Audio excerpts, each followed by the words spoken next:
오늘 우리가 다룰 첫 번째 주제는 충격적인 사건입니다. 미국에서 무려 323명의 현대자동차 현지 노동자가 전격 체포되었습니다. 명목상으로는 불법 체류, 근로비자 위반이라지만 실상은 이재명 대통령이 직접 언급했듯이 한국 산업 인프라에 대한 명백한 도발입니다. 이것은 단순한 법 집행이 아닌 미국이 대한민국에 정치적 메시지를 날린 것이고 결과적으로 전 세계 공급망을 흔드는 오판이었습니다. 그런데 말입니다. 왜 지금? 왜 하필 현대였을까요? 이 시점에서 우리는 반드시 질문해야 합니다. 저도 처음 이 소식을 들었을 때 귀를 의심했습니다. 미국은 지금 전기차 산업에서 한국에 의존하고 있는 상황입니다. 현대자동차와 기아는 물론이고 배터리 셀을 생산하는 LG에너지솔루션, SK온, 삼성 SDI까지 모두 미국 내 공장을 운영 중이죠. 그런데 미국이 자국 노동자가 아닌 한국계 노동자만 표적으로 삼았다는 것은 단순한 우연이 아닙니다. 트럼프 대통령의 아메리카 퍼스트 정책의 일환으로 한국 기술에 대한 견제 심리가 깔려 있는 겁니다. 하지만 이건 도리어 미국에게 독이 되었죠. 정확히 말하셨습니다. 이재명 대통령은 사건 직후 30분 만에 국가안보회의 NSC를 소집하고 산업안보 위기 상태를 선포했습니다. 즉각적으로 서울발 모든 배터리 셀 공급을 중단시키는 명령이 내려졌고 미국 내 포드, GM, 리비안 등의 전기차 라인이 멈춰섰습니다. 단 하루 만에. 이건 전쟁이죠. 무력 대신 공급망을 무기로 한 첨단 경제 전쟁. 미국이 한국을 건드렸을 때 어떤 결과가 오는지를 전 세계가 실시간으로 목격한 겁니다. 그런데 일각에서는 미국이 설마 그 정도로 한국을 의식하겠느냐는 의문도 제기돼요. 전기차 시장은 글로벌하니까 중국, 일본, 유럽도 있는데 왜 한국만 그렇게 민감하게 반응하느냐는 거죠. 어떻게 보십니까? 좋은 질문입니다. 하지만 현실은 냉정하죠. 일본은 토요타조차 전기차 전환이 늦어서 아직 본격 생산이 안 되고 있고 중국은 이미 미국이 정치적으로 차단한 상태입니다. 결국 미국이 믿을 수 있는 유일한 EV 파트너는 한국뿐입니다. 그런데 그런 핵심 파트너를 자의적으로 구금한다. 이건 무역 파트너가 아니라 식민지 대하듯 하는 태도입니다. 더군다나 이 노동자들은 불법 체류자도 아니었어요. 대부분은 합법 비자로 입국한 숙련 기술자들이었습니다. 미국 내법률 자문사도 정치적 체포 가능성이 높다고 지적했을 정도입니다. 맞습니다. 그런데 더 무서운 건 이 사건이 단순히 미국과 한국 사이의 충돌이 아니라는 겁니다. 전 세계가 주목하고 있어요. 예를 들어 독일의 폭스바겐은 곧바로 한국과 배터리 공동 개발 확대를 발표했고 사우디아라비아는 현대차와 협력해 전기차 메가 프로젝트를 시작하겠다고 밝혔습니다. 반면 미국은 아무런 대응도 못하고 있어요. 이건 미국이 글로벌 공급망의 신뢰를 스스로 내던진 사건입니다. 여기서 우리가 정말 주목해야 할 건 미국이 이런 식으로 동맹을 대하면 앞으로 남는 게 없다는 겁니다. 이번 사태는 한국이 단지 기술력을 가진 나라가 아니라 세계 산업을 조율하는 나라로 올라섰다는 걸 보여준 사례입니다. 그리고 이건 시작일 뿐입니다. 한국은 이제 응징이 아니라 독립의 길을 갑니다. 미국 중심의 공급망에서 벗어나 중동, 유럽, 아세안, 남미와의 직거래로 축을 옮기고 있어요. 현대자동차 노동자 323명 체포 사건의 직후 한국은 빠르고도 정밀하게 반격을 시작했습니다. 가장 먼저 움직인 건 배터리 3대장이었습니다. LG에너지솔루션, 삼성 SDI, SK온.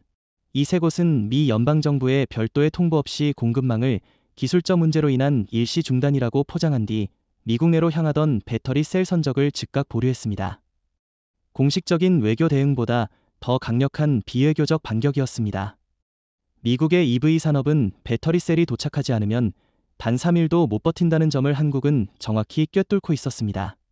실제로 이 조치가 단행된 지 72시간 만에 포드의 미시간 EV 공장은 전체 가동률의 60%를 줄였고 GM은 전기 픽업 생산 라인을 정지시켰습니다. 리비안과 루시드는 수입 배터리를 쓸 여유도 없이 완전 가동 중단 상태로 전환됐습니다. 이게 단순한 셀 수급 문제가 아니었다는 게 더 무섭죠. 미국은 지난 몇 년간 에너지 전환이라는 슬로건 아래 전기차와 배터리를 미래 전략 산업으로 밀어붙여 왔습니다. 그런데 그 기반이 한국산이었다는 사실을 너무 늦게 깨달은 겁니다. 특히 문제가 된 건 ESS 시스템, 즉 대규모 에너지 저장 장치였죠. 캘리포니아주 전력청은 한국 배터리 공급이 중단되자 긴급 회의를 열고 태양광 ESS 설치 계획을 전면 재검토하겠다고 발표했습니다. 이는 단순한 자동차 산업 문제가 아니라 미국의 그린 에너지 전략 자체가 송두리째 흔들리고 있다는 방증입니다. 맞습니다. 그리고 우리가 주목해야 할 또 다른 측면은 시간차 공격이었습니다. 공급 중단이 일어난 시점이 바로 7월 초였는데 이 시기는 미국 남부와 서부에서 전력 수요가 폭증하는 여름 피크 시즌이었습니다. 다시 말해 한국은 단순히 화를 낸 게 아니라 타격을 극대화할 수 있는 타이밍을 계산한 겁니다. 이건 군사 전략에 가까운 경제적 응징이었죠. 더 흥미로운 건 미국 내 주정부들 사이에서도 이건 트럼프 행정부의 외교 실패라는 목소리가 나오고 있다는 겁니다. 캘리포니아와 텍사스의 에너지 당국은 워싱턴에 정식으로 유감을 표했고 민주당 소속 주지사들은 연방정부의 불필요한 외교적 도발에 책임을 묻고 있습니다. 여기서 질문 하나 드릴게요.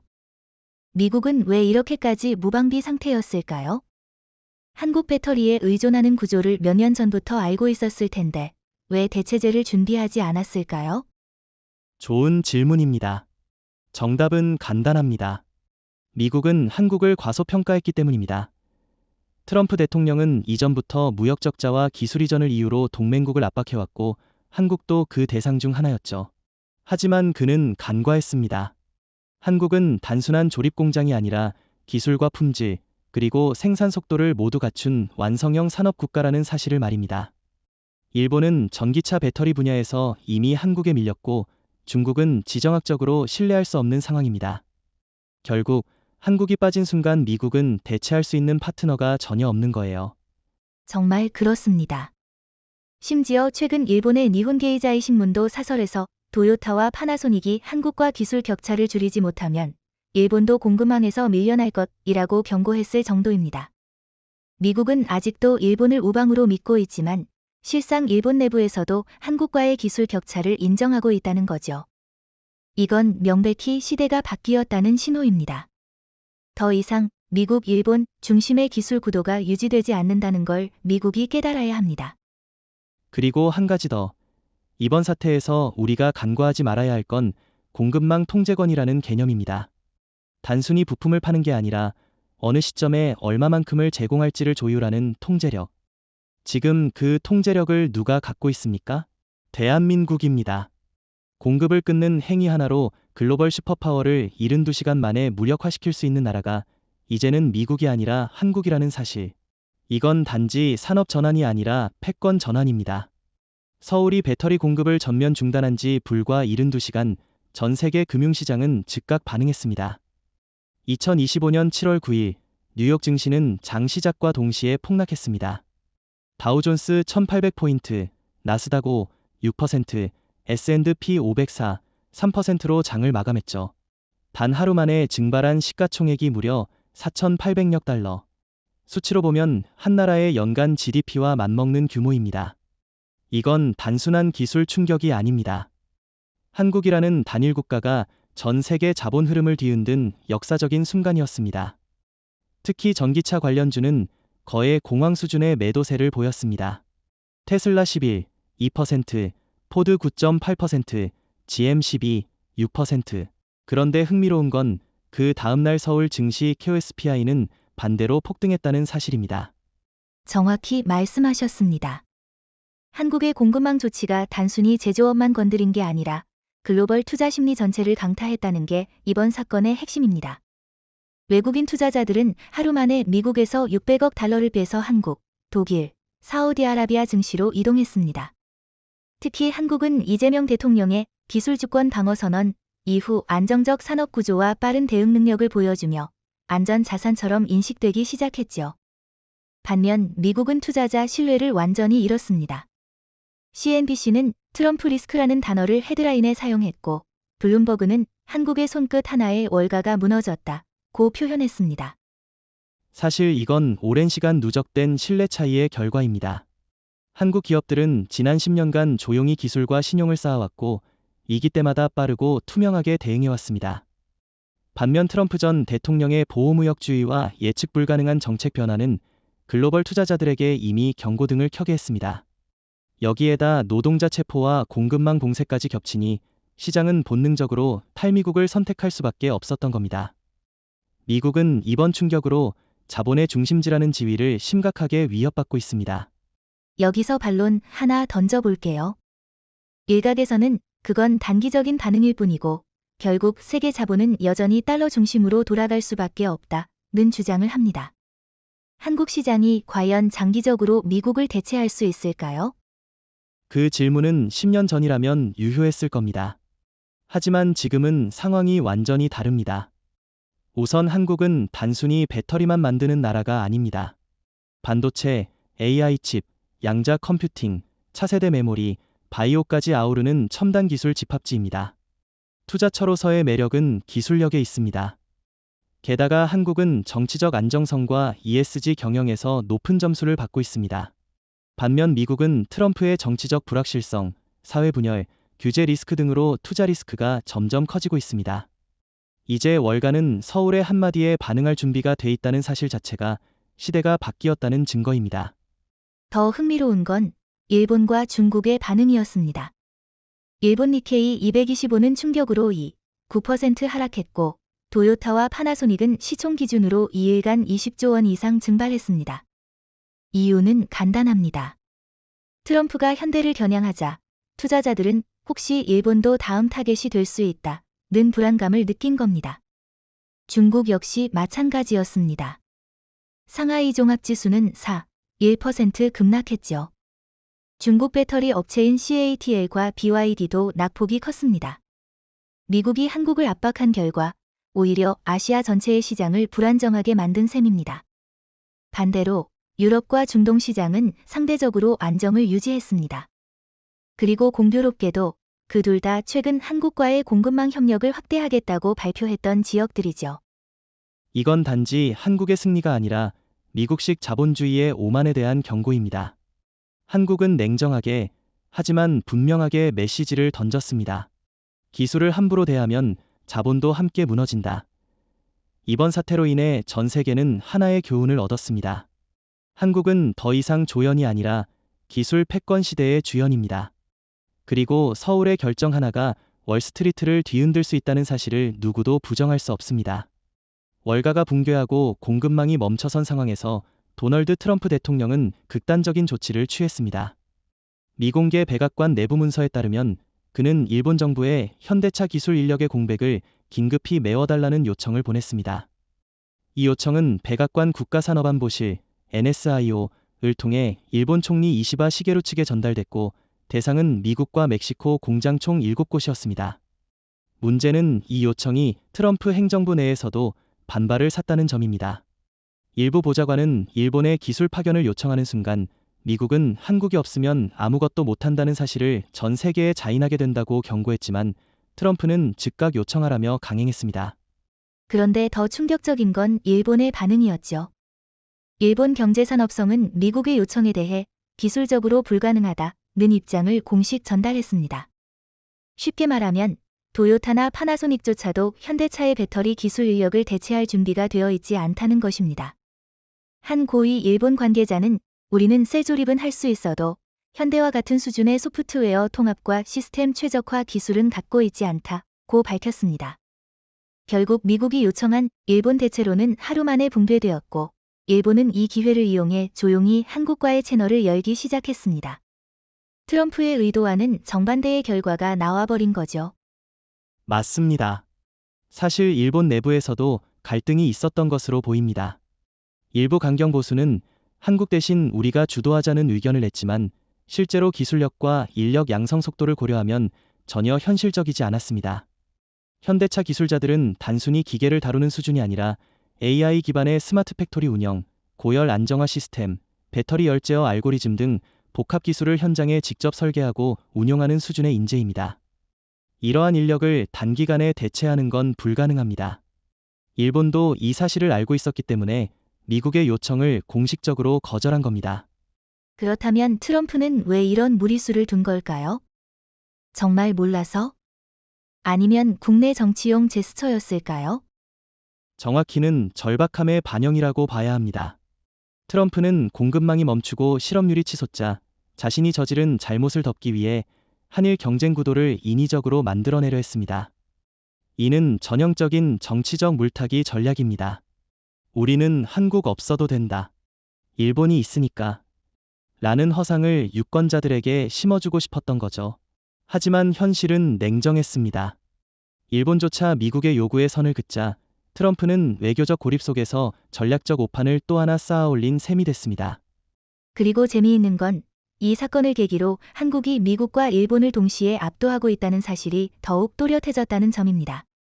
일본은 이미 배터리 시장에서 한국에 밀렸고 미국은 기술 인력을 요청할 정도로 의존 상태입니다. 결국 이번 사건은 한미의 삼각구도에서 한국이 유일한 기술축이라는 걸 다시 한번 증명한 거죠. 맞습니다. 심지어 일본 주요 언론인 아사히 신문조차 트럼프의 요청은 미국이 한국 기술에 얼마나 의존하는지를 보여주는 적나라한 사례라고 보도했습니다. 그리고 일본 외무성 내부에서는 미국이 정치적으로 한국을 압박할수록 우리 일본의 입장도 곤란해진다는 회의적 목소리가 커지고 있습니다. 이것은 명백히 동맹 내 균열의 신호입니다. 여기서 하나 더 짚고 가야 할 게 있습니다. 이 문제는 단순히 미국과 일본 사이의 기술 협력 실패만이 아니라 동북아 전체의 전략적 무게중심이 한국으로 이동하고 있다는 신호일 수도 있다는 겁니다. 실제로 최근 사우디, UAE, 인도, EU 등 각국은 일본보다 한국과의 첨단 기술 협력을 더 우선시하고 있죠. 기술력, 공정 투명성, 신뢰, 속도 모두에서 한국이 우위에 있습니다. 바로 그 점입니다. 이번 트럼프의 요청과 일본의 거절은 결과적으로 한국의 기술 독립성과 주도권을 전 세계에 각인시키는 계기가 되었습니다. 한때 미국과 일본이 주도했던 글로벌 산업 질서가 지금은 한국 없이는 굴러가지 않는 구조로 재편되고 있습니다. 이젠 세계가 알고 있습니다. 필요한 건 일본이 아니라 대한민국이라는 사실을. 일본이 결국 입을 열었습니다. 트럼프 행정부의 압박 속에서도 도쿄는 끝내 고개를 숙이고 말았습니다.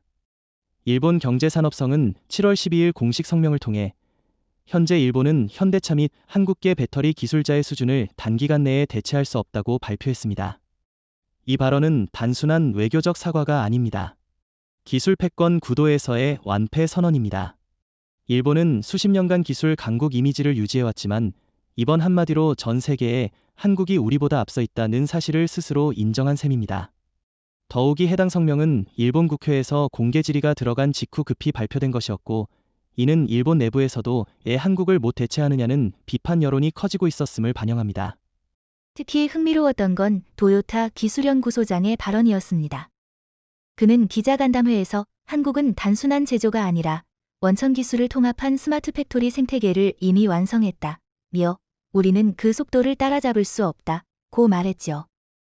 과거에는 상상할 수 없던 문장이었습니다. 일본이 한국의 기술 우위를 공개적으로 인정하는 장면은 한국이 단순한 추격자가 아니라 진정한 선도국으로 자리 잡았다는 것을 명확히 보여주는 순간이었습니다. 여기서 중요한 포인트는 단순히 기술력 그 자체가 아니라 기술을 현장에 적용하는 능력입니다.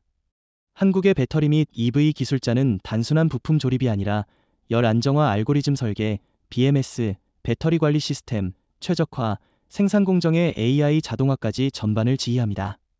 일본이 아무리 소재 기술이 강하다 한들 이런 융합적 실전 능력을 가진 인재풀은 갖추지 못했습니다. 즉, 기술의 수직적 통합과 속도, 양산 능력 모두에서 한국이 일본을 압도하고 있다는 것이며, 이것이 도쿄가 결국 못한다고 말할 수밖에 없었던 진짜 이유입니다. 그렇다면 일본은 왜 이렇게 뒤처지게 된 걸까요? 원래 일본이 기술력에선 항상 앞서 있었던 거 아닌가요? 그 질문은 지금 일본 내부에서도 치열하게 오가고 있습니다. 간단히 말하면 일본은 기술을 너무 오랫동안 내수 위주로 끌고 갔고 시장과 실전에 맞춘 속도 조절을 못했습니다.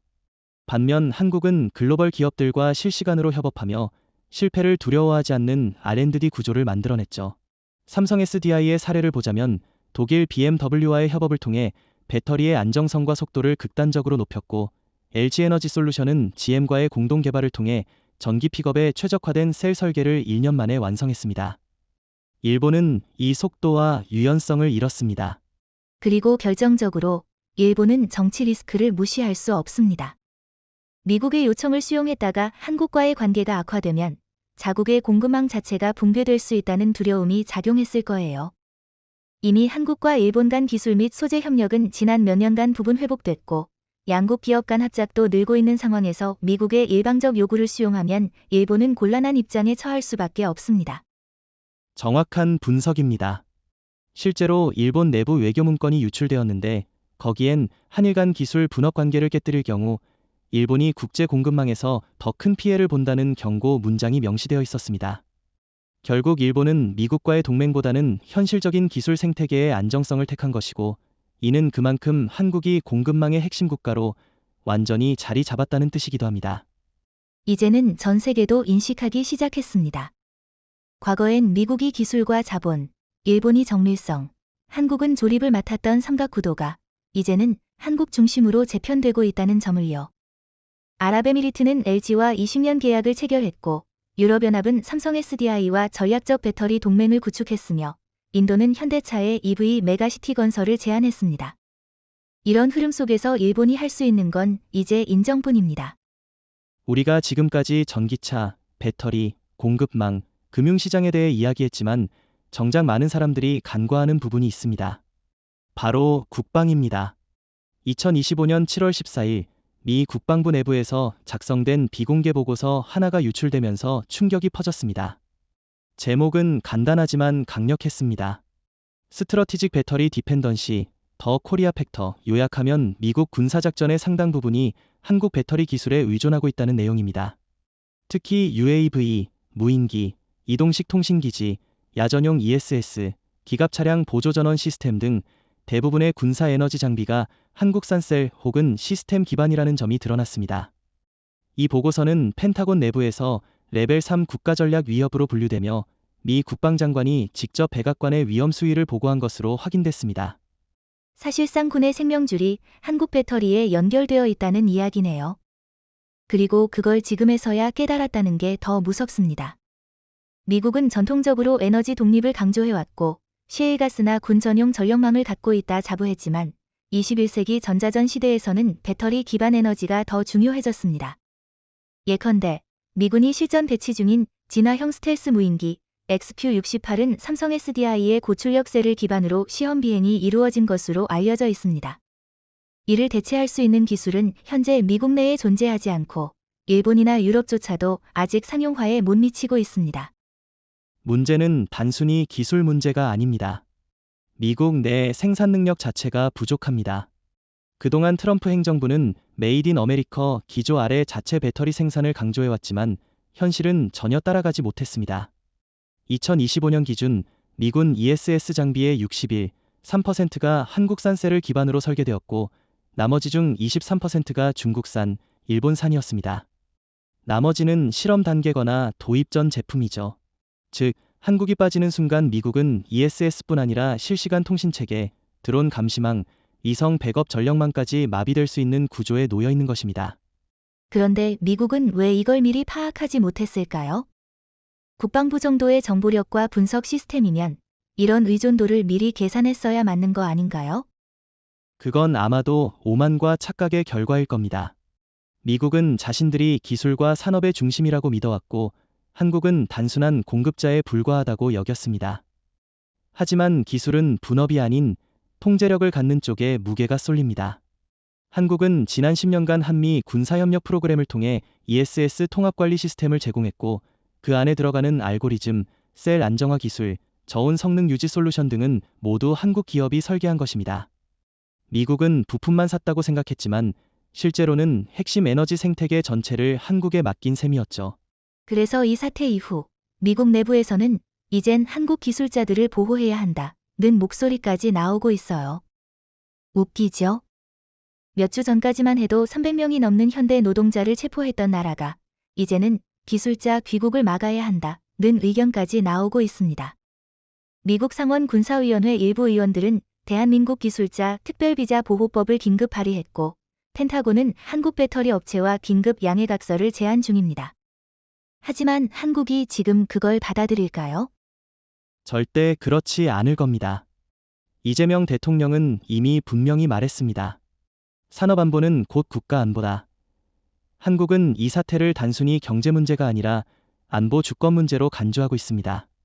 미국이 기술자를 체포하고 공급망을 흔든 그 순간 신뢰는 파괴됐고 이제는 조건 없는 복귀가 아닌 조건을 제시하고 따르게 만드는 관계로 바뀌었습니다. 여기서 한 가지 더 짚고 가야 할 부분은 바로 핵심 군사 기술의 아시아 이전입니다. 사우디아라비아는 최근 한화에어로스페이스와 군용 배터리 기술 협약을 체결했고 아랍에미리트는 KAI와의 전략적 제휴를 통해 ESS 기반 통합 드론 전력을 준비 중입니다. 모두 한국과 협력 중이죠. 미국이 자국 기술을 지키겠다고 움직이는 동안 한국은 전 세계 군수 시장을 재편하고 있는 셈입니다. 조용하지만 결정적인 이탈이 시작됐습니다. 2025년 7월 16일 현대자동차는 미국 내 비공개 투자자문회의에서 충격적인 결정을 통보했습니다. 그동안 미국 6개 주에 걸쳐 운영 중이던 EV 및 배터리 관련 핵심 프로젝트 12건을 전면 중단하고 이를 사우디아라비아 및 베트남으로 이전하겠다는 방침이 공식화된 겁니다. 겉으로 보기엔 생산 거점 재조정이라는 모호한 표현이 사용되었지만 실질적으로는 미국 시장에서의 전략적 철수 선언입니다. 현대차는 이미 사우디 정부와의 협의를 통해 네옴시티 EV 클러스터 내에 배터리 차량 자율주행 통합 생태계를 구축하기로 했고 베트남 정부와는 다낭 외곽에 제2전기차 전용 스마트 팩토리 부지를 계약 완료했습니다. 미국에선 아무것도 발표되지 않았습니다. 그저 조용히 그러나 명확하게 떠난 것입니다. 이건 단순한 생산 이동이 아니라 글로벌 산업 지형을 뒤흔드는 결정입니다. 현대차는 그동안 미국에서 가장 성실한 투자자 중 하나로 평가받아왔고 조지아주, 엘라베마주에는 수천 명의 일자리를 만들어냈습니다. 그런데 이들이 단 한마디 언론 발표도 없이 철수 수순에 들어갔다는 건 미국과의 신뢰관계가 완전히 파괴됐다는 방증이죠.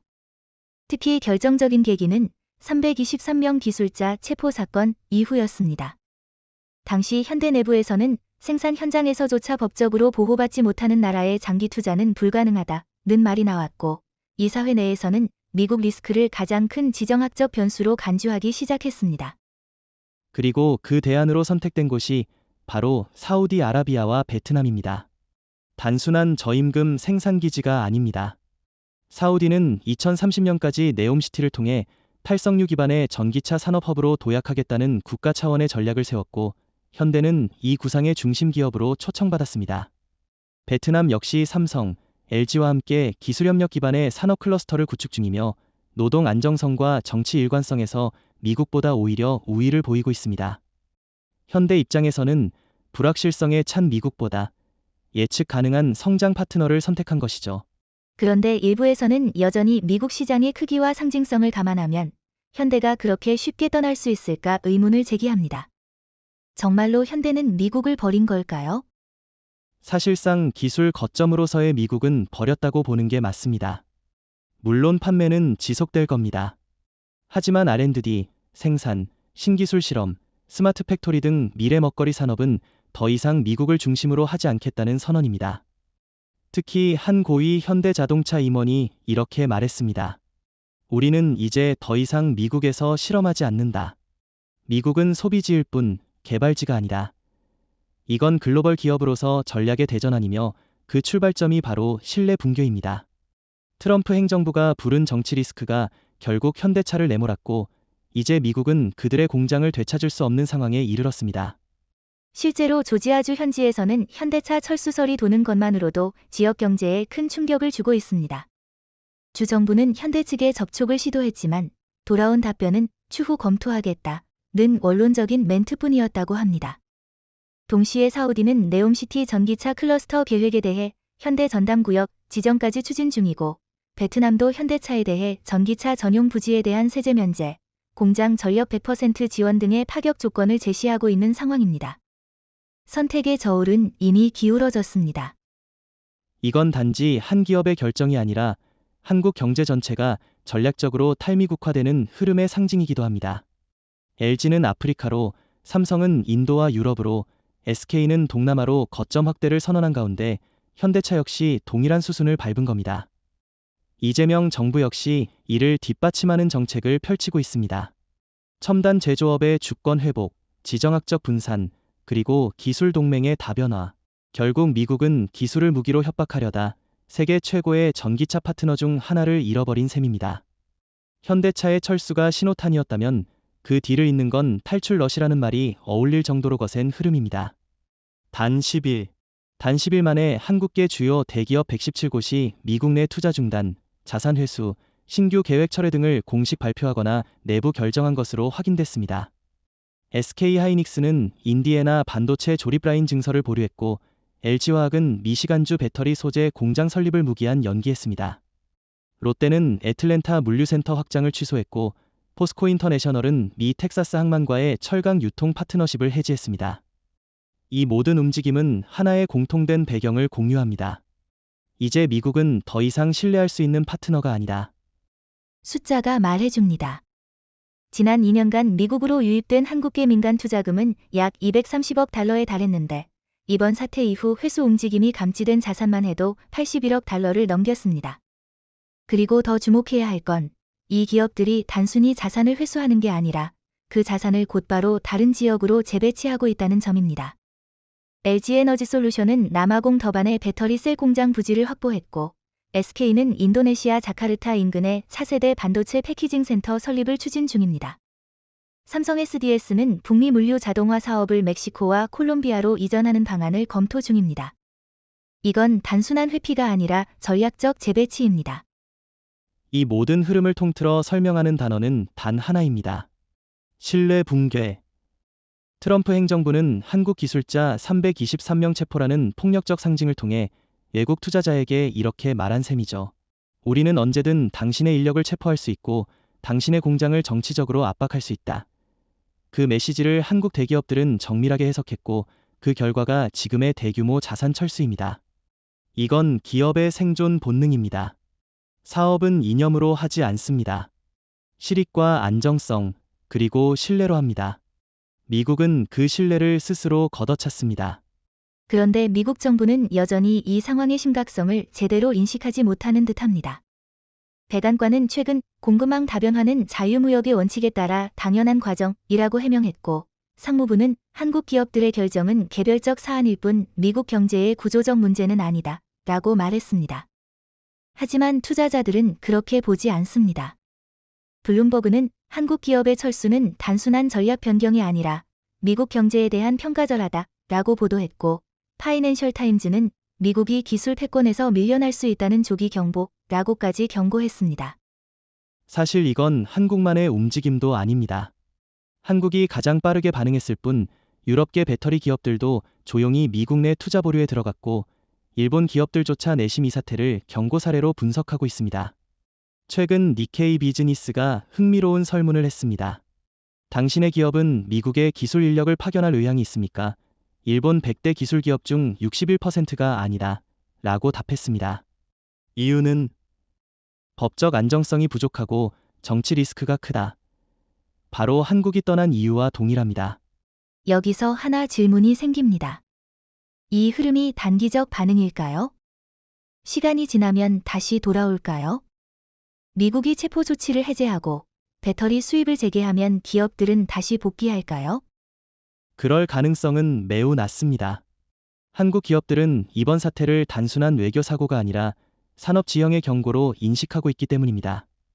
그리고 기업은 한번 떠난 시장을 다시 들어갈 때 더 높은 보장을 요구하게 됩니다. 하지만 현재 미국은 그 어떤 보장도 하지 못하고 있습니다. 기술 보호법도 없고 산업 인력에 대한 법적 안전장치도 없으며 정치적 중립성도 없습니다. 심지어 내년 대선에서 트럼프가 재집권할 경우 이 모든 불안이 되풀이될 수 있다는 공포까지 작용하고 있죠. 이쯤 되면 미국이 기술 산업의 중심지라는 지위를 잃고 있는 건 아닌가 하는 생각도 듭니다. 실제로 독일, 프랑스, 인도, UAE 등은 이번 기회를 적극적으로 활용해 한국 기업의 장기 독점 파트너십을 제안하고 있고 일부 국가는 20년 단위의 세금 면제, 정부 보증, 법률 공동보호 협약까지 약속하고 있어요. 반면 미국은 지금도 공식적으로 사과 한마디 없이 언론 대응에만 급급하고 있습니다. 결국 우려했던 일이 현실이 됐습니다. 현대차의 철수, 117개 한국 대기업의 투자 회수, 그리고 배터리 공급 전면 중단이 불러온 파장은 단순한 외교적 위기를 넘어 이제 미국 산업 전반을 마비시키고 있습니다. 미국 내 전기차 생산 공장 26곳이 현재 가동을 전면 또는 부분 중단한 상태이며 이에 따라 약 13만 5천 명의 근로자들이 무급휴직 또는 해고 통보를 받았습니다. 포드는 미시간주 웨인 공장을 포함한 3곳에서 전체 라인 가동을 멈췄고 GM은 오하이오주 EV 공장을 8주간 임시 폐쇄한다고 발표했습니다. 리비안과 루시드는 공장 가동률 30% 미만으로 내려갔고 테슬라도 텍사스 기가팩토리의 배터리 조립 라인을 전원 차단 수준으로 축소 운영하고 있습니다. 이 숫자는 단순한 산업 수치가 아닙니다. 생계의 문제입니다. 각 주 정부가 발표한 고용 통계를 보면 EV 산업 관련 고용의 32% 이상이 2025년 7월 한 달 동안 사실상 중단 상태에 들어갔습니다. 노동조합은 이건 외부 충격이 아닌 명백한 정책 실패다 라고 분노했고 전국자동차 노동조합 UAW는 트럼프 행정부의 긴급 해명과 대책 마련을 요구했습니다. 일부 지역에선 이미 시위가 발생했고 애틀랜타에서는 해고 통보를 받은 현대차 부품 협력업체 직원 수십 명이 도심 도로를 점거하는 사태도 벌어졌습니다. 문제는 이 사태가 단기간에 끝날 상황이 아니라는 점입니다. 배터리 셀 부족은 단순히 창고에서 꺼내 쓸 수 있는 부품 문제가 아닙니다. 전기차 생산은 정밀한 시간 기반 공급망 위에서 작동하는데 셀 하나만 없더라도 전체 차량 출하가 멈추게 됩니다. 특히 삼성 SDI, LG에너지솔루션, SK온 3곳은 글로벌 기준 품질 인증을 받은 유일한 공급자이고 이들을 대체할 수 있는 업체는 아직 존재하지 않습니다. 미국 내 배터리 스타트업들은 아직 시험 생산 단계에 불과하며 중국산 셀을 수입하는 것도 미중 갈등으로 인해 정치적으로 불가능한 선택지입니다. 결국 미국의 전기차 생산은 한국이라는 동맥이 끊긴 순간 생명력을 잃은 셈입니다. 하지만 트럼프 대통령은 여전히 강경한 입장을 유지하고 있죠. 그는 최근 인터뷰에서 한국 기업들이 미국 내 일자리를 무기화하고 있다고 비난하며 자국 생산, 자국 고용이라는 구호를 반복했습니다. 이 발언은 오히려 상황을 더욱 악화시키고 있습니다. 한국뿐만 아니라 유럽, 일본 기업들마저 미국을 정치적 리스크 국가로 인식하기 시작했고 그 여파는 전기차 산업에만 그치지 않을 것으로 보입니다. 더 심각한 문제는 이로 인해 미국 내 소비자들도 직접적인 피해를 입고 있다는 점입니다. 테슬라 모델 Y의 출고 대기가 평균 3개월 이상 늘어났고 GM의 전기 SUV는 최소 6개월 지연되고 있으며 리비안은 신규 예약을 일시 중단했습니다. 차량 가격도 폭등 중입니다. 지난달 기준 EV 평균 판매 가격은 $7,000 상승했고 일부 지역에선 보조금 지급 중단까지 겹쳐 사실상 전기차 구매 불가 상태에 도달했습니다. 미국 정부가 말하는 그린 전환은 이제 종이 위에 꿈이 되어가고 있습니다. 그리고 이 와중에 더 아이러니한 건 한국은 그 반대의 길을 걷고 있다는 점입니다. 서울 증시는 3주 연속 상승세를 기록 중이고 LG와 삼성의 배터리 수출은 역대 최고치를 경신했습니다. 현대차는 사우디 네옴시티에 착공을 시작했고 베트남 EV 공장은 2026년 상반기 본격 가동을 앞두고 있습니다. 한국이 공급망 중심 국가로 부상하는 동안 미국은 정치적 오기로 인해 산업 스스로를 붕괴시키고 있습니다. 전기차 산업이 멈추고 공장이 닫히고 13만 명 이상의 노동자가 해고당한 지금 분노는 결국 거리로 터져나왔습니다. 엘라베마주 몽고메리에서 시작된 시위는 단 72시간 만에 미시간, 오하이오, 조지아, 인디애나, 그리고 캘리포니아까지 번졌고 그 중심에는 자국 노동자를 살리기 위해 외국인 기술자를 석방하라는 구호가 등장했습니다. 아이러니하죠. 미국 땅에서 미국 시민들이 한국인 기술자들의 석방을 요구하는 목소리를 높이고 있다는 사실. 하지만 이건 단순한 동정심이 아닙니다. 그만큼 한국 기술자들의 역할이 미국 산업과 지역 경제에 얼마나 절대적인지를 현장에서 직접 체감하고 있다는 방증입니다. 특히 노동조합의 움직임이 심상치 않습니다. 미국 자동차 노조 UAW는 7월 21일 전격적으로 연대 파업을 선언하며 한국계 협력업체뿐 아니라 미국 3대 완성차 공장 일부 라인에서도 가동을 멈췄습니다. UAW 지도부는 미국 노동자들의 생계가 한국 기술자들의 체포에 의해 직접적으로 위협받고 있다며 이는 정부의 자해행위라고 규탄했습니다. 흥미로운 건 시위 현장에 등장한 피켓 중 일부에는 한국 국기가 함께 그려져 있었고 프리덤 포 헌데이 엔저니어즈라는 문구와 함께 미국 노동자와 한국 기술자가 나란히 그려진 일러스트까지 나왔다는 점입니다. 그렇습니다. 이건 더 이상 단순한 외국인 구속 사건이 아닙니다. 이건 생산 파트너십의 붕괴에 대한 사회적 저항입니다. 조지아주 대학교의 산업사회학자 제프리 루이스 교수는 인터뷰에서 이렇게 말했습니다. 이번 시위는 글로벌 분업 시대에서 노동자의 경계가 무의미해졌음을 보여주는 사례다. 미국 내 기술자 체포가 결국 자국민의 실직으로 이어졌다는 걸 모두가 깨닫고 있다. 그리고 여기서 중요한 건 시민사회의 공감대가 빠르게 형성되고 있다는 점입니다. 단순히 노동계가 아니라 종교계, 학계, 지역 상공회의소까지도 백악관에 공개 서한을 보내며 사태 해결을 요구하고 있습니다. 그럼에도 불구하고 트럼프 행정부는 여전히 입장을 굽히지 않고 있습니다. 백악관 대변인은 법치주의 원칙에 따라 절차가 진행되고 있으며 특정 국가나 기업의 압력에 굴복하지 않겠다고 밝혔습니다. 하지만 이 같은 발언은 오히려 불을 지피고 있습니다. 애틀랜타에선 현대협력업체 근로자 가족들이 시청 앞에서 노숙 농성을 시작했고, 디트로이트에선 차량 500대 이상이 시내를 도로 봉쇄하는 드라이브 시위가 벌어졌습니다.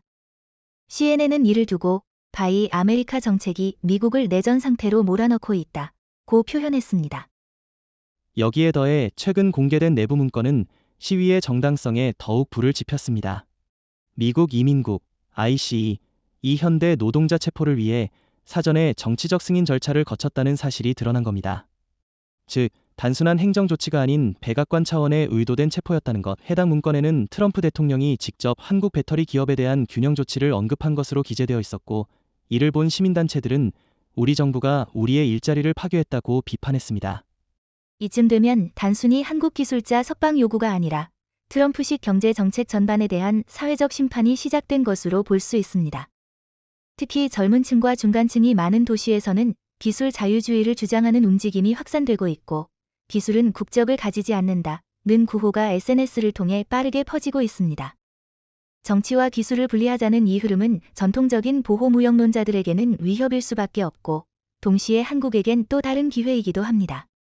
결국 한국이 움직였습니다. 미국의 체포, 압박, 무시 속에서도 최대한 외교적 인내를 보여주던 한국 정부가 마침내 전략적 카드를 꺼낸 겁니다. 2025년 7월 24일 대한민국 산업통상자원부는 핵심 전략 기술 수출 통제 강화 조치를 발표했고, 그 중심에는 배터리 기술과 시스템 소프트웨어가 포함됐습니다. 간단히 말해 앞으로 한국의 배터리 셀 설계, BMS, 배터리 관리 시스템, 고밀도 양극재 처리 공정, 고속 충전 알고리즘, 냉각 기술 등 17개 기술 항목에 대해 제3국 수출 및 이전 시 정부의 사전 승인이 반드시 필요하다는 내용입니다. 미국도 예외가 아닙니다. 이 조치는 즉시 발효되었고, 그 순간부터 미국 내 포드, GM, 리비안, 테슬라, 심지어 미 국방부까지 해당 기술을 포함하는 모든 한국산 모듈에 대해 면허 요청서를 제출해야 하는 상황에 직면했습니다. 이건 사실상 비무장 지대 없는 디지털 전쟁 선언입니다. 한국이 소리 없는 전술핵을 터뜨린 셈이죠. 특히 이 조치는 단순한 공급 중단이 아니라 기술적 주권의 완전한 선언이자 통제입니다. 지금까지 미국은 한국의 기술을 시장 논리로 접근해왔지만 이제부터는 국가안보자산으로 대해야 한다는 거죠. 더 놀라운 건 이 조치가 한국 국회에서 거의 만장일치로 통과되었다는 사실입니다. 여야가 한 목소리로 대한민국의 기술은 함부로 다뤄져선 안 된다고 외쳤고, 이는 국내에서의 지지뿐만 아니라 국제적 파급력을 크게 높였습니다. 여기에 이재명 대통령의 연설이 결정타를 날렸습니다. 우리가 만든 기술은 단순한 상업적 수단이 아니다. 그것은 국가의 미래이며 우리 국민의 피와 땀이 담긴 자산이다. 누구든 그것을 무시하거나 침해하려 한다면 대한민국은 반드시 그에 상응하는 대응을 할 것이다. 이 발언 이후 미국 대사관은 즉각 산업부에 해명 요청서를 전달했고, 워싱턴은 공동기술협정 재협상 가능성을 언급하기 시작했습니다. 하지만 한국은 단호했습니다. 기술 이전은 협상이 아닌 승인사항이며 필요시 언제든 철회 가능하다. 이는 과거의 종속적 위치에서 완전히 벗어난 기술 독립국의 선언이라 할 수 있습니다. 재미있는 점은 한국이 이 조치를 발표하기 전 이미 주요 파트너 국가들과는 비공식 사전 조율을 마쳤다는 점입니다. EU, UAE, 인도, 인도네시아, 사우디 등과는 별도의 기술보호 MOU가 이미 체결되어 있었고, 그 안엔 한국 기술의 독점적 사용 및 재이전 금지 조항이 포함되어 있습니다. 반면 미국은 그런 협약 없이 한국 기술을 사용해왔던 유일한 국가였죠. 이제부터 미국은 타국과 동일한 규칙을 따라야 하며 더 이상 동맹이라는 이유로 예외를 인정받지 못합니다. 이로써 한국은 세계 배터리 생태계의 반을 다시 짰습니다. 셀을 파는 나라가 아니라 기술을 통제하는 나라로. 포드를 예로 들면 이 회사는 현재 한국산 NCM 셀 기반으로 차세대 픽업 트럭을 개발 중인데 이제는 매 배치마다 한국 정부의 기술 사용 승인서가 필요해졌습니다. GM도 마찬가지입니다. BMS 업데이트 하나에도 승인 요청을 해야 하며 시스템 수정 시 보안 보고서를 제출해야 합니다. 이건 단순히 비효율을 주는 게 아니라 기술 통제를 통해 미국의 기술 독립 시도를 본질적으로 차단하는 전략입니다. 그런데 미국 언론과 정치권의 반응은 또 다른 양상입니다. 보수 진영은 한국이 배신했다 고 말하고 자유주의계는 그럴 만하다 고 평가합니다. 블룸버그는 사설에서 이렇게 적었습니다. 한국은 오랜 시간 동맹으로서 미국을 믿어왔다. 하지만 미국은 그 신뢰를 배신했다. 이제 한국이 자국 기술을 지키는 건 당연한 일이다. 심지어 CNN조차도 백악관이 기술 독점주의를 버리지 않는다면 한국은 독자 노선을 갈 수밖에 없다 고 보도했습니다. 미국은 한국의 기술 통제 조치가 발효되자마자 즉각적으로 움직였습니다. 트럼프 대통령은 긴급 NSC 회의를 소집하고 탈한국 배터리 동맹 구축을 지시했습니다. 그 핵심은 일본. 전통적인 기술 강국으로 여겨졌던 일본을 중심에 두고 한국이 장악한 배터리 생태계를 우회하려는 전략이었습니다. 워싱턴은 곧바로 도요타와 파나소닉 측에 협력을 요청했고 일본 정부에도 기술 동맹 강화를 제안했죠. 그러나 결과는 백악관이 전혀 예상하지 못한 방향으로 전개됐습니다. 도요타와 파나소닉 모두 현 시점에서 한국 기술을 대체하는 것은 불가능하다며 미국의 요청을 사실상 거부했고 일본 경제산업성 역시 조심스러운 입장을 유지하면서도 동맹보다 기술 현실을 우선 고려해야 한다는 문구를 담은 비공개 입장을 백악관에 전달했습니다. 이는 미국 입장에서 보면 상당한 외교적 굴욕입니다. 전통적인 G7 동맹이자 인도태평양 전략의 핵심 축으로서 일본은 미국의 플랜 B 역할을 해줄 것으로 기대했지만 일본은 기술력과 공급망 현실을 직시한 겁니다. 특히 도요타의 내부 문건 중에는 한국 없이 배터리 생산을 확대하면 품질, 비용, 효율성 모두에서 심각한 하락이 불가피하다는 표현이 있었고 파나소닉은 한국 BMS 기술에 의존하고 있는 현실을 무시할 수 없다고 못 박았습니다. 쉽게 말해 일본조차도 한국 없이는 미국이 원하는 전기차 기술 자립에 동참할 수 없다는 이야기입니다. 이 결정이 발표되자 미국 언론은 일제히 실망과 분노를 표출했습니다. 뉴욕타임즈는 일본이 한국의 기술적 영향력에 굴복했다고 보도했고 월스트리트저널은 미국은 배터리 패권 경쟁에서 동맹마저 잃었다고 평가했습니다. 하지만 실상은 일본이 미국을 배신한 게 아닙니다. 오히려 일본은 자신들의 현실적 한계를 인식하고 더 이상 허구의 동맹 논리에 기술 경쟁력을 맡기지 않겠다는 판단을 내린 것입니다. 특히 일본 재계는 미국보다 한국과의 기술 파트너십 유지에 더 큰 비중을 두고 있습니다. 이미 도요타는 현대모비스와 차세대 전기차 플랫폼 공동 개발을 논의 중이고 파나소닉은 삼성 SDI와 차세대 배터리 팩 기술 협력을 확대하고 있습니다. 이쯤 되면 질문이 생깁니다. 일본은 왜 미국이 아니라 한국을 선택한 걸까요? 단순히 기술력 때문일까요? 아니면 더 복합적인 계산이 숨어 있는 걸까요? 매우 복합적인 구조입니다. 우선 기술 격차는 부정할 수 없습니다. 한국은 이미 고체전지 양산 일정에서 일본을 앞섰고 AI 기반 배터리 열제어 시스템, 초급속 충전 알고리즘 등 핵심 기술에서 우위를 점하고 있습니다. 둘째, 한국은 지정학적 안정성과 함께 빠른 실행력, 유연한 정책 환경을 제공합니다. 일본은 내부 관료주의와 느린 의사결정 구조로 인해 글로벌 공급망 대응 속도가 떨어진다는 지적을 받아왔습니다. 마지막으로 일본 내부에도 미국 중심 질서 피로감이 존재합니다. 과거 아베 정권 이후 미국의 지나치게 의존한 전략의 한계가 드러났고 이번 사태는 그 피로감이 분출되는 계기가 된 셈입니다. 그리고 우리는 이 과정에서 한국의 공급망 지휘력이라는 새로운 개념을 확인하고 있는 것 같습니다. 기술을 제공하는 것에서 나아가 기술을 누가, 언제, 어떻게 사용할 수 있게 할 것인가를 조율하는 힘 말이죠. 일본이 미국을 거절하고 한국을 선택했다는 건 이제 한국이 단순한 기술 강국이 아니라 글로벌 기술 표준을 정하는 컨트롤 타워가 되었다는 의미입니다. 미국과의 기술 동맹이 균열되고 일본마저 한국을 선택한 가운데 중동에서는 역사적인 선언이 나왔습니다. 2025년 7월 28일 사우디아라비아 정부는 공식적으로 헌데이 EV 메가도시 프로젝트, 즉 현대시티 구축 계획을 발표하며 총 1,000억 달러 규모의 투자 패키지를 한국에 제공한다고 밝혔습니다. 이 패키지는 단순한 자본 유입이 아니라 토지 제공, 세금 면제, 에너지 지원, 외국인 노동비자 자동 승인, 그리고 30년간 규제 프리존 지정까지 포함된 국가급 제안입니다. 특히 이 계획은 네옴시티 내 독립행정구역으로 구성되며 현대차와 LG에너지솔루션, 삼성 SDI, SK온, 한화에어로스페이스, 현대모비스 등 총 17개 한국 기업이 참여하는 올 코리아 클러스터로 탄생하게 됩니다. 이건 단순한 해외 공장이 아닙니다.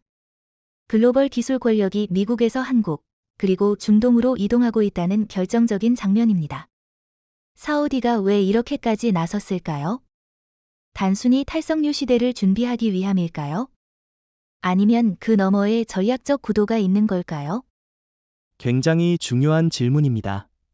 물론 사우디는 비전 2030이라는 국가 전략 안에서 탈석유 경제로 전환하려 하고 있습니다. 하지만 이번 현대시티 프로젝트는 그 이상입니다. 사우디는 단순한 제조기지를 원한 게 아니라 기술 독립을 꿈꾸고 있습니다. 그리고 그 기술을 미국이나 유럽이 아니라 한국에게서 얻고자 한 겁니다. 왜냐하면 한국은 기술을 제공하면서도 내정 간섭을 하지 않고 속도와 실적을 중시하며 협력을 상생으로 인식하는 독특한 파트너이기 때문입니다. 특히 사우디가 현대차를 단독 파트너로 선택한 건 의미심장합니다. 한때 사우디는 테슬라와도 협상했지만 미국의 기술 수출 규제와 복잡한 외교 관계 때문에 결국 결렬됐죠. 반면 한국은 전혀 다른 스탠스를 보여주고 있습니다. 이재명 대통령은 직접 한국은 기술을 통해 세계와 협력하되 그 기술의 주권은 끝까지 지킨다 고 선언했고 이는 사우디 왕세자 빈살만에게 강한 인상을 남겼습니다. 빈살만은 우리는 한국과 함께 아랍의 실리콘밸리를 만들고 싶다 고 밝혔고 이는 단순한 립서비스가 아니라 실제로 예산과 행정권이 동원되는 수준의 정책으로 구체화되고 있습니다. 더욱 흥미로운 건 이번 현대시티 프로젝트의 구조입니다. 단순한 조립 공장이 아니라 배터리셀 생산, BMS 소프트웨어 설계, 전기차 플랫폼 조립, AI 기반 물류 시스템, ESS 인프라, 수소 충전소, 교육기관, 연구소, 심지어 주거단지까지 포함된 하나의 도시 시스템입니다. 이건 기존 산업단지와는 차원이 다릅니다. 도시 그 자체가 하나의 기술 생태계로 작동하고 모든 핵심 기술은 한국 주도하에 설계되며 미국의 개입은 전혀 없습니다. 사우디 정부는 이 구역 내 모든 행정 시스템을 한국식으로 이식하고 심지어 전자정부 플랫폼도 한국의 기술을 기반으로 운영하겠다고 밝혔습니다. 이 프로젝트가 갖는 파급력은 엄청날 겁니다. 이미 UAE, 카타르, 이집트, 쿠웨이트 등이 유사한 프로젝트를 위해 한국과 접촉을 시작했고 유럽과 동남아 기업들도 현대시티 파트너십에 참여하고 싶다고 요청하고 있는 상황입니다. 미국은 전통적으로 중동을 에너지의 파트너로만 여겼지만 한국은 그 지역을 기술의 공동 창조자로 대우하고 있다는 점에서 차별성이 극명합니다. 기술을 팔지 않고 함께 만드는 나라. 바로 그것이 한국이고 그 철학이 이번 동맹을 가능하게 한 본질입니다. 사우디와의 현대시티 협약이 발표된 직후 전 세계 투자 지형이 눈에 띄게 요동치기 시작했습니다. 이전까지 미국 중심이었던 글로벌 첨단 산업 투자 흐름이 이제는 명확하게 한국으로 기울고 있습니다. 단 10일 만에 유럽연합, EU, 아세안, 남미 주요 10개국이 대한민국을 차세대 투자 허브로 지정하고 기존 미국 중심 계획을 대거 수정했습니다. 특히 주목할 점은 이 흐름이 감정이나 이념의 문제가 아니라 냉정한 실리 계산에 기반한 선택이라는 겁니다. 2025년 8월 1일 EU 집행위원회는 공급망의 안정성과 기술 보호력을 감안했을 때 한국이 미국보다 유리한 파트너라고 공식 문서에 명시했습니다. 가장 먼저 반응한 건 독일과 프랑스였습니다. 독일은 인더스트리 5.0 계획의 핵심 파트너를 삼성 SDI와 현대모비스로 변경했고 프랑스는 르노와 LG에너지솔루션 간의 전기차 배터리 팩 개발 센터를 파리 외곽에 설립하겠다고 발표했습니다. 이들은 과거 트럼프 행정부가 유럽산 철강과 자동차에 부과한 관세를 아직도 잊지 않고 있습니다. 그 상처가 이번 기회에 탈미국화로 전환되고 있는 겁니다. 더불어 한국은 유럽에 대해 기술 이전 조건을 최소화하고 공동연구 형태로 윈윈 모델을 제시하고 있어 유럽 정치권과 산업계 모두 환호하고 있습니다. 아세안도 예외는 아닙니다. 인도네시아, 태국, 말레이시아, 베트남은 공동으로 K기술 허브 설립 구상을 발표했고, 특히 베트남은 삼성과 현대, SK를 중심으로 다낭 하노이 호치민 삼각 EV 공급망을 제안했습니다. 말레이시아는 ACN 코리아 AI 배터리 R&D 센터를 유치하기로 했고, 태국은 LG화학과 ESS 중심의 스마트 산업단지를 추진하고 있습니다. 미국이 규제와 정치적 불확실성으로 외국 기업을 몰아냈다면 한국은 정교한 조율과 신뢰로 파트너들을 끌어들이고 있는 겁니다. 특히 남미의 반응은 예상보다 더 강력했습니다. 브라질은 포스코와 함께 친환경 철강 배터리 융합 클러스터를 추진 중이고, 아르헨티나는 리튬 광산 채굴권을 한국 기업에 독점 제공하겠다는 안을 제시했습니다. 칠레와 콜롬비아는 한국과의 첨단 소재 기술 제휴를 요청하고 있으며, 모두 미국이 그동안 방관하거나 지배적 태도로 접근했던 국가들입니다. 이제 이들은 우리를 존중하는 기술 파트너를 원하고 있고, 그 유일한 대상이 한국이라는 사실을 인정하고 있는 셈입니다. 이 흐름의 본질은 단순한 투자 유치가 아닙니다. 신뢰의 중심이 바뀌고 있다는 뜻입니다. 지금까지는 미국이 기술, 금융, 인재의 중심지였지만 이제는 그 신뢰가 심각하게 흔들리고 있습니다. 트럼프 행정부는 보호무역, 기술 규제, 외국인 체포라는 최악의 조합으로 자신들의 지위를 스스로 무너뜨렸습니다. 반면 한국은 기술의 자유, 공급망의 책임성, 정치 중립성이라는 세 가지 키워드로 글로벌 산업계의 신뢰를 확보했습니다. 전 세계는 더 이상 힘센 국가보다 믿을 수 있는 국가를 찾고 있습니다. 그리고 그 흐름은 수치로도 드러나고 있습니다. 2025년 7월 말 기준 한국으로 향하는 외국인 직접 투자 FDI는 전년 대비 63% 증가했고, 같은 기간 미국은 28% 감소했습니다. 더 충격적인 건 신규 반도체 배터리 AI 기반 제조시설 건설 계약 중 미국 내 비율이 사상 최초로 10% 아래로 내려갔다는 점입니다. 반면 한국은 21.7%를 차지하며 중국 18.3%, 독일 15.4%를 제치고 글로벌 공급망의 핵심 거점으로 부상했습니다. 모든 산업적, 경제적, 외교적 흐름이 완전히 재편되는 순간이 왔습니다. 2025년 8월 5일 이재명 대통령은 국회 특별연설을 통해 역사적인 선언을 했습니다. 우리는 더 이상 미국을 단순한 전략적 시장으로 보지 않는다. 한국의 기술, 자본, 인력은 이제 독자적 가치를 가지며 미래의 산업의 주도권을 확보하는 나라로 나아갈 것이다. 단순한 수사가 아닙니다. 지난 몇 달간 벌어진 현대차 노동자 체포, 미국 내 투자 철수, 배터리 공급 중단, 일본과 사우디를 중심으로 한 글로벌 협력 등 모든 과정이 이 발언의 배경이 되었고, 이제 한국은 자국의 산업 주권과 기술 패권을 선언한 것입니다. 흥미로운 점은 이 선언 이후 미국의 정치권과 산업계가 일제히 충격에 빠졌다는 사실입니다. 백악관과 상무부는 즉각 성명을 내며 한국과의 협력이 미국 경제에 중요하다는 기존 입장을 재확인했지만 신뢰는 이미 깨진 상태였습니다.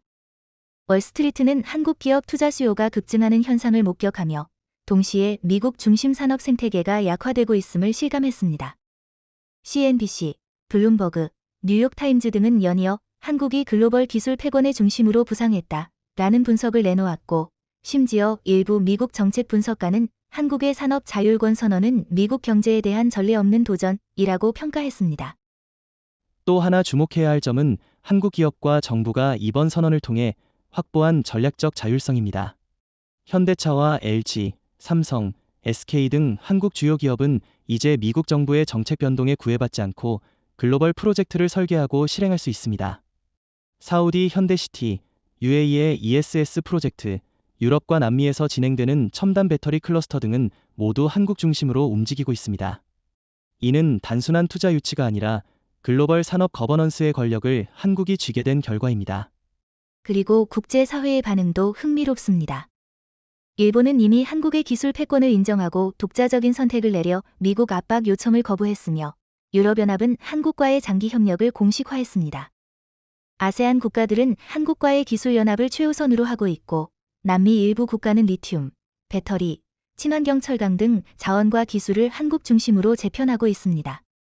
트럼프 행정부의 전략적 오판이 결국 글로벌 공급망을 한국 중심으로 이동시키는 계기가 된 겁니다. 이제 질문은 단순합니다. 미국은 어떻게 대응할 수 있을까요? 백악관은 사과와 협상을 고민하겠지만 실질적 권력은 이미 한국 손에 있습니다.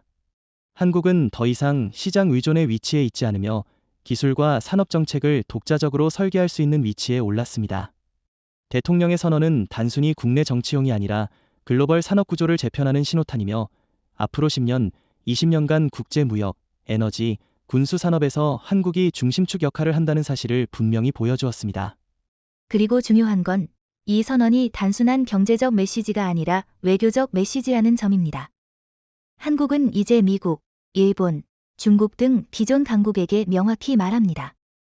우리의 기술과 산업은 존중받아야 하며 이를 건드리는 순간 한국은 글로벌 파트너십을 새로 구성할 것이다. 실제로 최근 사우디, UAE, 독일, 인도, 브라질, 아르헨티나 등 국가들이 한국과의 장기적 기술, 산업 협력을 강화하고 있는 건 이 선언의 직접적 결과라 볼 수 있습니다.